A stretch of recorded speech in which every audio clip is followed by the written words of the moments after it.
شروع کرتا ہوں اللہ کے پاک نام سے جو بڑا مہربان نہایت رحم کرنے والا ہے۔ حدیث چینل دیکھنے اور سننے والے تمام دوستوں کو السلام علیکم ورحمۃ اللہ وبرکاتہ۔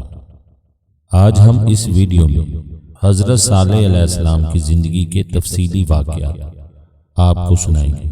امید ہے آپ ہمارے ساتھ رہیں گے، اور اگر آپ کو ہماری ویڈیو پسند آئے تو برائے مہربانی ایک لائک ضرور کیجیے گا۔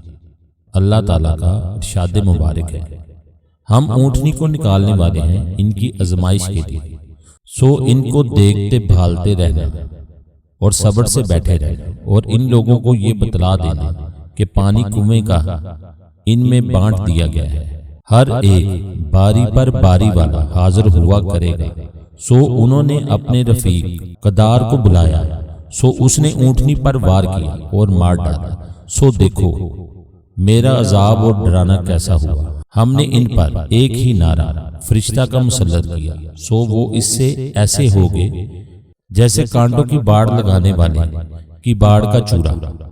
جب اللہ سبحانہ تعالیٰ کو یہ منظور ہوتا ہے کہ اپنے نبیوں اور رسولوں کی تائید نصرت اور معجزات کے ذریعہ کرے، تو پھر کسی ایک فرد کو نہیں بلکہ ساری امت کو چیلنج کیا کرتے ہیں اور ان کو مقابلہ کی دعوت دیتے ہیں کہ اگر تم سے ہو سکے تو ایک دوسرے کی مدد و تعاون سے اس چیلنج کا جواب دو، مگر وہ لوگ ایسا کبھی بھی کرنے کو تیار نہ ہو سکے۔ تائے معجزات سے مقصد یہ ہوتا ہے کہ ایک مدعی رسالت نبی ایک ایسی چیز ہمارے سامنے لایا جس سے ہمیں رسوخ اور مہارت حاصل نہیں تھی۔ اگر ہم بھی اس چیز کو سیکھ لیتے تو ضرور اس طرح کا معجزہ ہم بھی لا سکتے تھے۔ اس لیے اللہ تعالیٰ نے ان کے سامنے ایسی چیز لاتے ہیں جسے انہوں نے سیکھا ہوتا ہے، بلکہ اس میں انہیں کمال حاصل ہوتا ہے، پھر اس کے بعد اس چیز کا چیلنج کرتے ہیں، لیکن وہ اس کا مقابلہ کرنے سے عاجز و قاصر رہ جاتے ہیں۔ چیلنج کرنے کا مطلب یہ ہوتا ہے کہ مخالفانہ قوتوں کو کچھ کرنے پر مشتعل کرنا اور بھڑکانا، اور وہ مخالفانہ قوتیں کفار یا مومنوں کے علاوہ دوسرے لوگ ہوتی ہیں۔ لوگوں کو کھلا چیلنج کیا جاتا ہے تاکہ ان کے نفوس حجاج میں مبتلا ہو اور اس جیسا موضوع لانے کی حد الوسیع کوشش کریں، اور اس کے مقابلہ کے لیے ہر ممکن طاقت استعمال کریں، اللہ تعالیٰ نے اس قوم کی ہدایت کے لیے سیدنا صالح علیہ السلام کو بھیجا۔ چنانچہ صالح علیہ السلام نے اپنی قوم سے فرمایا، اے میری قوم، تم صرف اللہ تعالیٰ کی عبادت کرو، اس کے سوا کوئی تمہارا معبود ہونے کے قابل نہیں ہے۔ صالح علیہ السلام نے بھی اپنی قوم سے وہی بات کہی جو ہر نبی اپنی قوم سے کہا کرتا ہے۔ اس کلمہ میں کبھی تغیر و تبدل نہیں ہوا، یعنی اللہ کی عبادت کرو، اس کے سوا تمہارا کوئی معبود حقیقی نہیں۔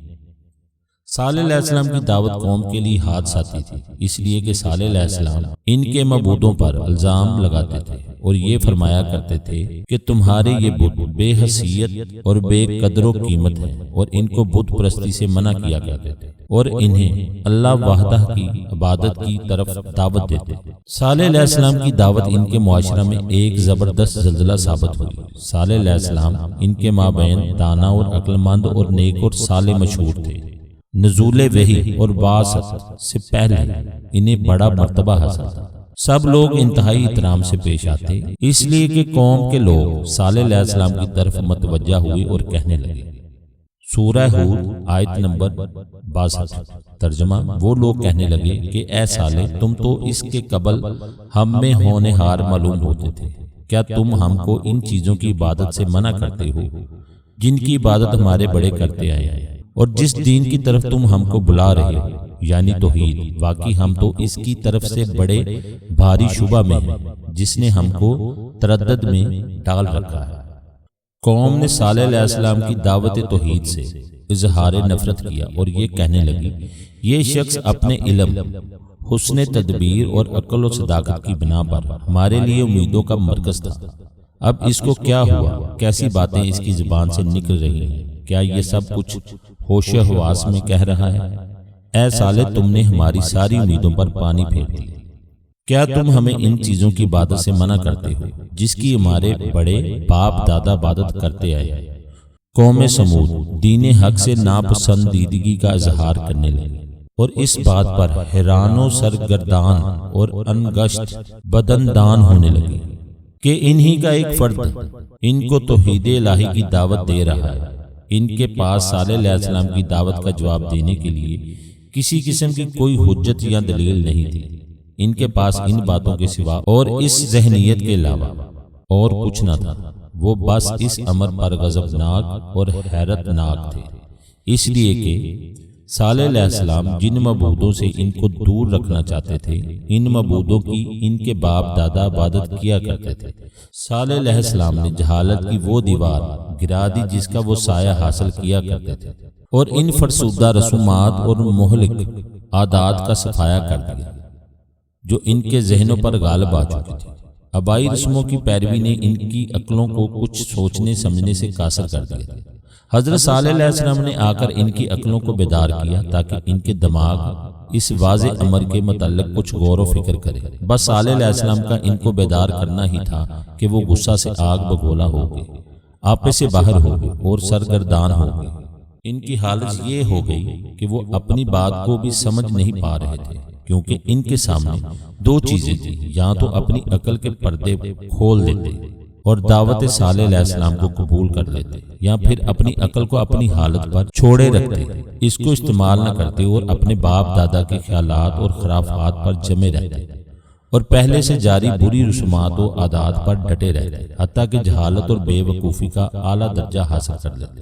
صالح علیہ السلام کی دعوت ان کے لیے عذر من الشمس تھی، یہ خالص توحید کی دعوت تھی۔ آپ کی دعوت در حقیقت عقل و فکر کی آزادی کا براہ راست اعلان تھا۔ آپ کی دعوت یہ تھی کہ یہ پتھر بت پرستوں کو ذرا بھی نفع نہیں پہنچا سکتا اور نہ ہی نقصان دے سکتا ہے، صرف اللہ کی ذات قابل عبادت ہے۔ وہ وحدہ لا شریک ذات ہے، وہی ہر چیز کا خالق و مالک ہے، وہی رزاق و رحیم ہے، وہی نفع رساں ہے۔ صالح علیہ السلام نے یہی چیزیں ان کے سامنے بیان کی، چنانچہ اپنی قوم سے فرمایا۔ ترجمہ: اور تم یہ حالت یاد کرو کہ اللہ تعالیٰ نے تم کو عاد کے بعد آباد کیا اور تم کو زمین پر رہنے کو ٹھکانہ دیا کہ نرم زمین پر محل بناتے ہو اور پہاڑوں کو تراش تراش کر ان میں گھر بناتے ہو۔ سو خدا تعالیٰ کی نعمتوں کو یاد کرو اور زمین میں فساد مت پھیلاؤ۔ جب قوم سمود نے صالح علیہ السلام کی دعوت کی مخالفت کی اور یہ کہا کہ تم تو ہمارے درمیان بڑے عقل و فہم رکھنے والے تھے، ہمیں تم سے بڑی امیدیں وابستہ تھیں وغیرہ وغیرہ، تو صالح علیہ السلام نے بڑی نرم انداز میں ان کی باتوں کا جواب دیا اور ان سے خوش اخلاقی سے پیش آئے، چنانچہ اپنی قوم سے فرمایا۔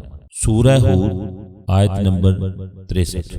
ترجمہ: اے میری قوم، بھلا یہ تو بتلاؤ کہ اگر میں اپنے رب کی جانب سے دلیل پر قائم ہوں اور اس نے مجھ کو اپنی طرف سے رحمت یعنی نبوت عطا فرمائی، سو اس حالت میں اگر میں خدا کا کہنا نہ مانوں تو یہ بتلاؤ کہ پھر مجھ کو خدا کے عذاب سے کون بچا لے گا؟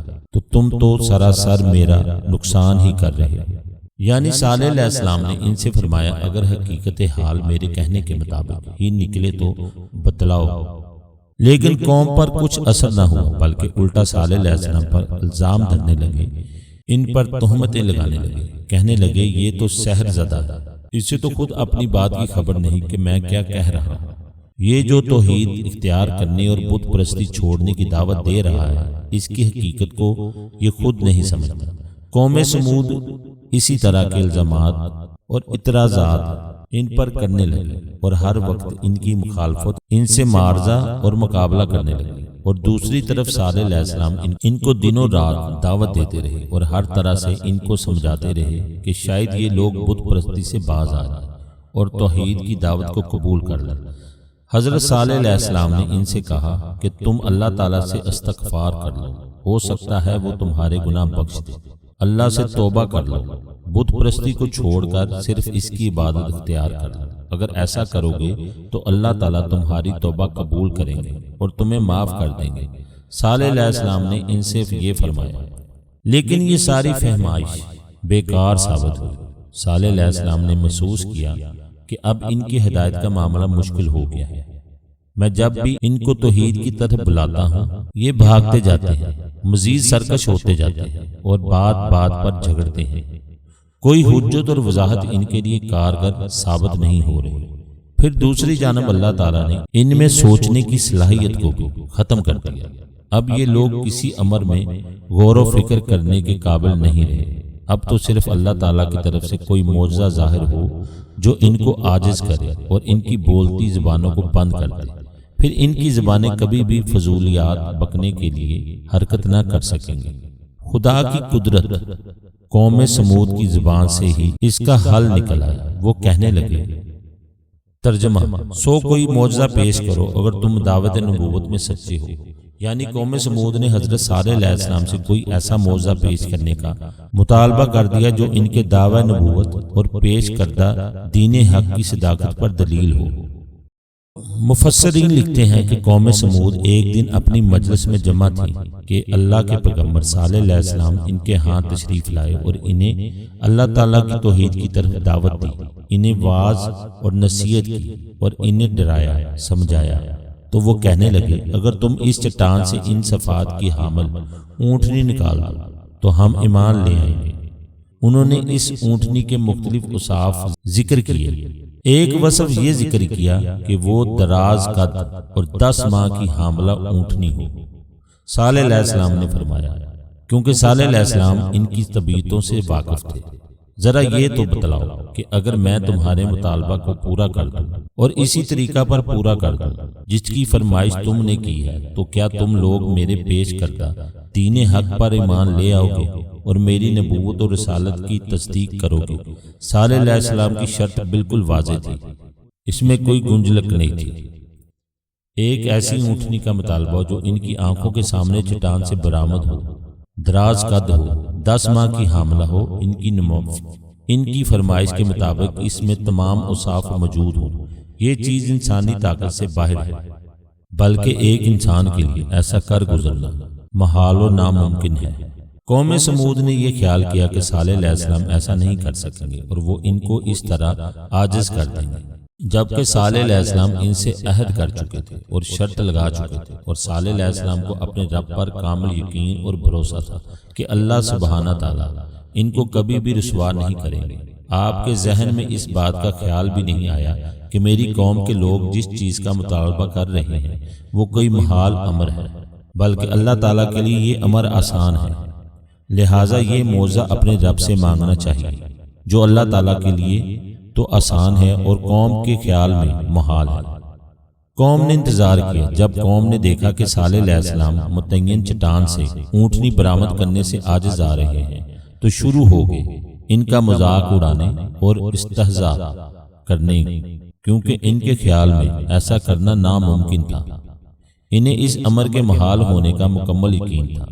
صالح علیہ السلام اپنے رب کی طرف متوجہ ہوئے اور نماز گاہ میں کھڑے ہوئے اور جس قدر ممکن ہوا نماز پڑھی، پھر اپنے رب کی طرف کامل توجہ، خشوع و خضوع اور ایمان و یقین کے ساتھ دعا فرمائی کہ اے پروردگار، یہ لوگ جس چیز کا مطالبہ کر رہے ہیں اس کو پورا کر دے۔ بس صالح علیہ السلام کا دعا کرنا تھا کہ اللہ تعالیٰ نے ان کی دعا کو شرف قبولیت سے نوازا۔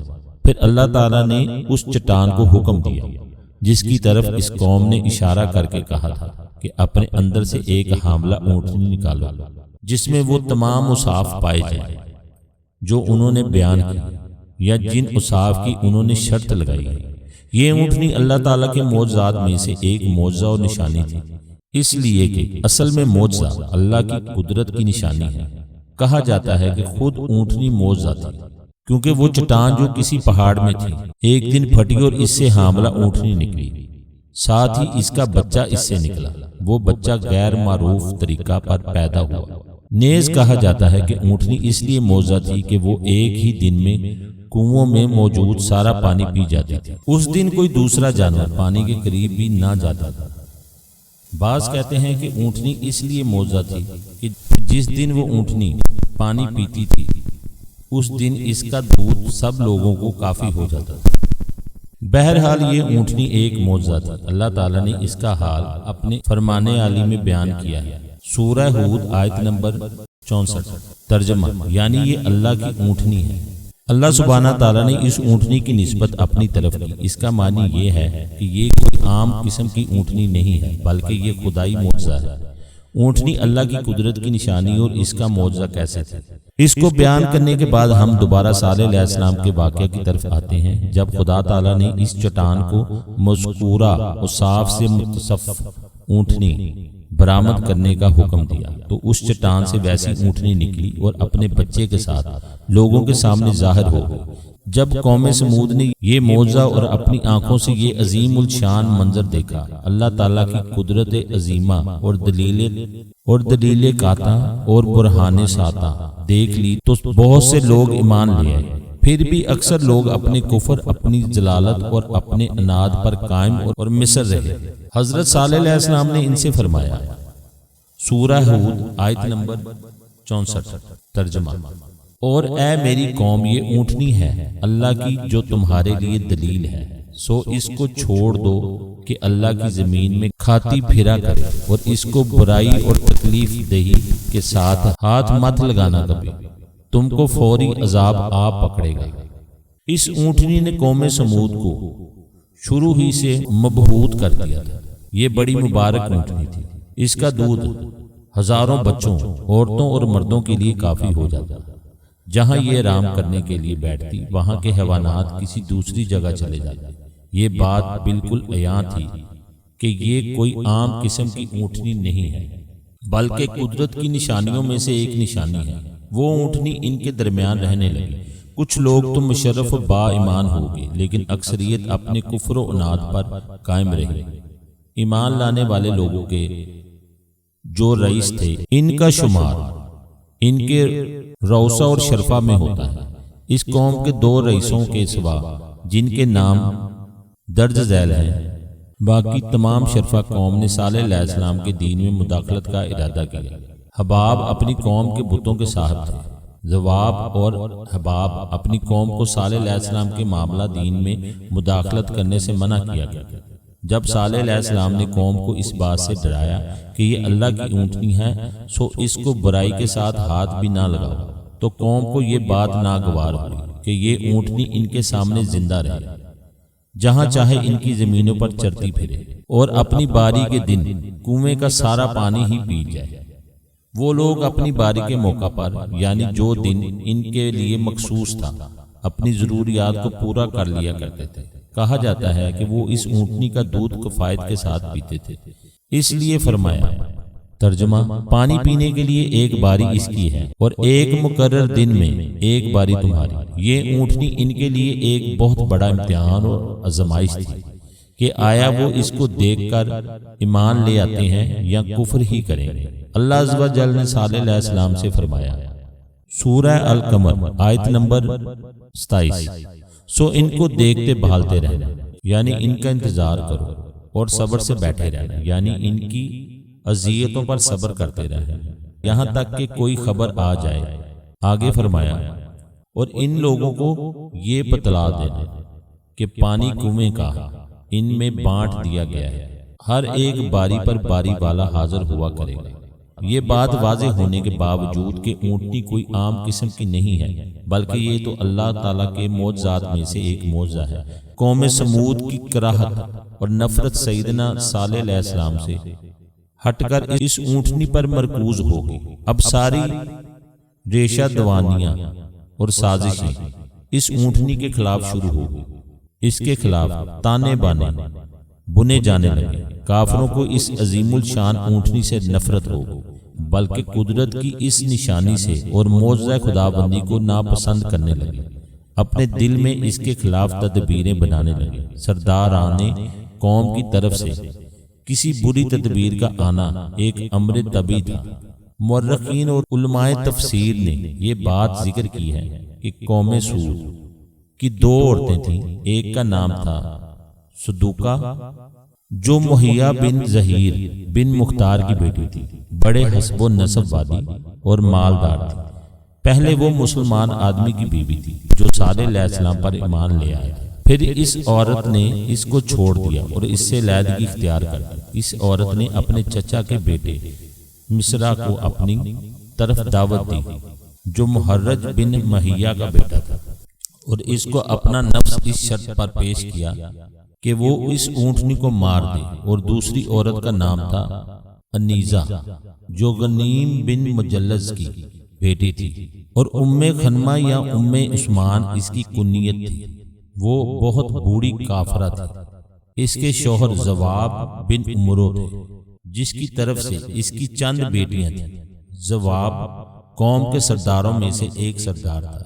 اس انیزہ نے اپنی چاروں بیٹیاں قدار بن سالف کو اس شرط پر پیش کی کہ وہ اگر اس اونٹنی کو مار دے تو اسے جو بیٹی بھی پسند ہو لینا چاہے لے سکتا ہے۔ چنانچہ ان دونوں جوانوں مصرع اور قدار بن سالف نے اپنی قوم سے اس اونٹنی کو مار دینے میں سبقت دکھائی۔ پھر 7 مزید لوگ ان کے ہمنوا ہو گئے، اس طرح ان کی تعداد 9 ہو گئی۔ اسی کا ذکر اس فرمان خداوندی میں آیا ہے۔ سورہ النمل آیت نمبر 48 ترجمہ۔ اور کفر کے سرغنہ اس بستی میں 9 شخص تھے جو سرزمین میں فساد کیا کرتے تھے اور ذرا اصلاح نہ کرتے تھے۔ قوم سمود کی ایک بہت بڑی اور اہم میٹنگ ہوئی۔ سب نے اونٹنی کے قتل کا معاملہ کو سراہا اور پسند کیا۔ جب شہر سمود پر رات چھا گئی، بلند و بالا پہاڑوں نے اپنے اندر تراشے ہوئے گھروں کو اپنی پناہ میں لے لیا، اور کافروں کو اس بات کا پورا یقین ہو گیا کہ اب کوئی شخص بھی ان کو نقصان نہیں پہنچا سکتا، اور پہاڑوں میں بنے کسی محل کے اندر قندیلیں روشن کر دی گئیں۔ سارے کفار بیٹھ گئے، شراب و کباب کا دور چلا۔ تمام رسائے قوم اس اہم ترین میٹنگ میں موجود تھے۔ میٹنگ کا انعقاد عمل میں آیا۔ ایک طویل گفتگو کا سلسلہ شروع ہوا۔ ان میں سے ایک کافر نے یہ کہا، سورہ القمر آیت نمبر 24 ترجمہ۔ کیا ہم ایسے شخص کا اتباع کریں گے جو ہماری جنس کا آدمی ہے اور اکیلا ہے؟ تو اس صورت میں ہم بڑی غلطی اور بلکہ جنون میں پڑ جائیں۔